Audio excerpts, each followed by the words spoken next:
Hello, and welcome back to this semester's last edition of Thursdays on the Hill. I'm Rebecca Marroquin. We have a great one for you today. The men's basketball season is ramping up. A new EMR course comes to campus, and we have Carrie Ebanks in the CAF putting students on the spot. But first, auditions for the play Sleeping Beauty took place September 3rd. Father Campbell and his cast will be performing the play at the end of this month. The play will be showing at the Arlen Mitchell Theater, which is located across the street from the gym. The play will open on November 19th, going through the 22nd. This week is the opening week for Badger basketball. The Lady Badgers are looking to improve upon last year's record of 14 wins and 12 losses. The ladies are looking to run the open court and dominate the post with a few new faces added to the roster. The ladies will be starting their season on the road against the Southern University Jags in Baton Rouge, Louisiana. The game is scheduled to tip off at 5:30 p.m. It's time for guys to grab their watches and girls to grab their jewelry and lace up all those shoes because it's a fall fair this weekend. Presented by the Campus Programming Board, the fall fair will be held in Byrne Hall on November 13th. The fall fair is a good time to let loose and show off your dancing skills. And if you're not a dancer, no worries. There's nothing wrong with chatting with your friends while enjoying food and drinks. The venue is from 8 to 11, so don't be late. Also, don't forget to press that jacket and iron your shirts because semi-formal attire will be required. Now to Aishima Etheridge for the weekend weather forecast. Aishima. Thank you, Rebecca. Looking at your weather, we start today with a high of 75 and a 20% chance of morning showers. Moving into the evening, the temperature will dip into the low 50s. And for the start of the weekend, there will be no showers. We will see a high of 67 with a low of 46 moving into the night. On Saturday, we will see a high of 63. There will also be no showers. The low will be 45. That is all for this week. Stay safe and warm. I'm Aishima Etheridge. Thank you, Aishima. We now have a special correspondent, Carrie Ebanks, who puts students on the spot in the CAF to find out what's on their Spring Hill bucket list. College is a great experience, but who says it has to be all work and no play? I'm here asking everyone what's on their bucket list at Spring Hill.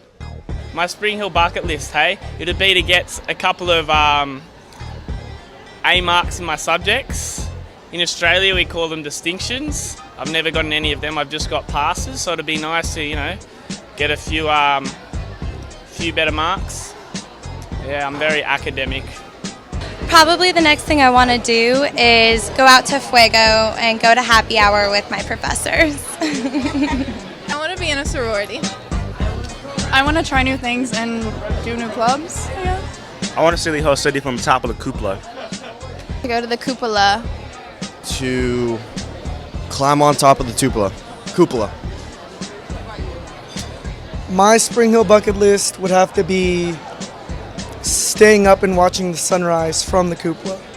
I'd like to go to that,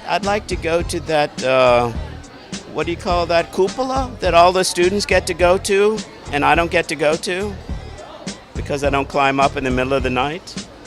On my bucket list, I want to start a club, so it's something I really want to get done. A Spring Hill bucket list of mine would be to do a CAF marathon where you stay in the CAF from breakfast to dinner and you only leave to go to class. On my bucket list, it would be mudsliding down the 14th hole of the golf course. I want a Spring Hill sign, but that's illegal, so probably go to Mirror Lake. Probably to overthrow the student government. I don't really believe in the system all too well, so probably get a group, form anarchy, whatever. To survive, I was homeschooled, so I've never been to a structured school before. Like, bags are really heavy. I didn't know that before. On my Spring Hill bucket list, my friend has a canoe, and I want to take his canoe and go in the golf cart ponds and kind of just row around and fish there for a day. If you have any more bucket list ideas, like us on Facebook or mention us on Twitter.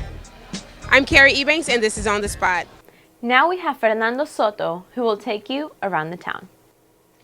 Thanks, Rebecca. Do you like the blues? Well, today at Satori Coffee House, an underground folk artist will be hitting the scene. His name, Malcolm Holcomb. And if you're interested in some new music or a twist on some old blues, he will be performing at 7 o'clock. Admission is free to college students, but any donations would be greatly appreciated. And if you're feeling a little artsy this week, well, the Mobile Arts Council provides an assorted exposé of art all over downtown every second Friday of the month. This Friday, November 13th, the Loda Art Walk on Dauphin Street will be hosted from 6 to 9. There are many vendors, local artists, unique galleries, and most, if not all of it, is for sale. And if you didn't catch some of the great folk music tonight at Satori after Loda Art Walk, feel free to check out the Tillers. They will be playing a free concert at the Merry Widow Music Hall on Conception Street. Now, I bring you a look into this upcoming basketball season. The Spring Hill College men's basketball team kicks off their season this weekend with a 3-day classic. The men's basketball team will play their first home game this Friday against Schroeder University at 7 p.m. and will face Union University on Saturday at 4. Both games will be played in the Arthur R. Outlaw Recreation Center. Last season, the Badgers also began their season with the same two opponents. The men's basketball team is looking forward to the rematch after losing to both teams at the start of the season last year. I spoke with the head coach, Aaron Niven, and here's what he said. We are getting a little bit better every day. I think this is the most talented team we've had since we've been here. The men's basketball team will play their third game on Tuesday the 17th at 7 p.m. against Mississippi College, also in the Arthur R. Outlaw Recreation Center. Spring Hill Badgers are excited for the basketball season to begin and definitely have plans to go and support their team. I'm super excited to cheer on my seniors and see student involvement. The team spirit that's involved, the commitment that it takes, the excitement, the running up and down the court, that's what gets me excited. I just love the pace of the game, and there's no greater sound than the sound of the ball going through the hoop. For Badger Television, I'm Fernando Soto. Rebecca, back to you. Thank you, Fernando. We now bring you a story on Spring Hill's new EMR course. This is Megan Anthony reporting for BTV on the new volunteer EMS course.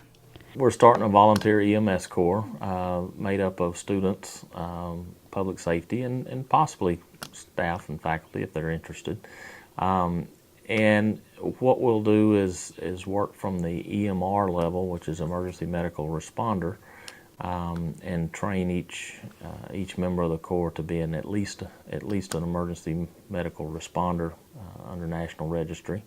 And what we hope to do is make it twofold. One, allow our students to use this program to get some hands-on experience, patient care experience, and at the same time help us make the campus safer and our events safer and such as that.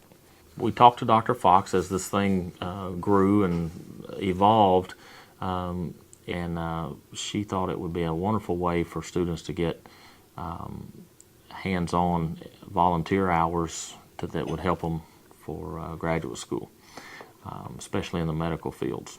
But we left it open with no prerequisites so that any student from any discipline could come across and join it and take it. An example of a class, maybe we'd go over the circulatory system, and then that afternoon or after the lecture we move into taking blood pressures, pulses, and patient assessment and that type of thing. So it's going to be a lot of hands-on. Well, it'll be a great benefit in a couple ways. When I started I thought how much better it would be to find out if you like blood and guts and touching people early on in your college career before you get locked into one of these curriculums and you get so many hours in a specialty. So that's one way. It's a discernment to help you figure out, is this what I really want to do? This is Megan Anthony reporting for BTV. Here's a look at the FIMU Mansion, which took place last week. Jack Collada Jr. here reporting from Badger TV, speaking with Mary Buckman, the Philanthropy Chair for the FIMU Mansion 2015. Mary, how's it going today? It's great. It seems like there's a lot of people out tonight. It should be a great event. A lot of people and a great night indeed. Not your typical beauty pageant, the FIMU Mansion packed in a big crowd at Byrne Hall in the Great Room to witness the talents of male contestants. FIMU served popcorn, food, and drinks, offered minute-to-win-it prizes, and good music to all who attended. While the event involved hilarious performances and good fun for everyone, it was evident that the primary focus of the Mangent was philanthropy and giving back to the community. What is the philanthropy for FIMU? It's Children's Miracle Network Hospitals. I love it. Anything to help the kids. Kids are number one in our heart. The charity that's going in tonight. I think it's a really great charity, the Children's Miracle Hospital. It's a great philanthropy, and I think we're going to raise a lot of great money. All the proceeds tonight go to Children's Miracle Network, is that right? Yes, sir, they do. We are raising popcorn, selling popcorn, we're selling some cotton candy. It's $3 at the door, so it's all going to Children's Miracle Network. So even though some contestants left empty-handed, the Children's Miracle Network Hospital did not. FIMU raised over $850 to their philanthropy. Reporting for Badger TV, I'm Jack Collada Jr. Well, that's it for our final broadcast of Thursdays on the Hill for this semester.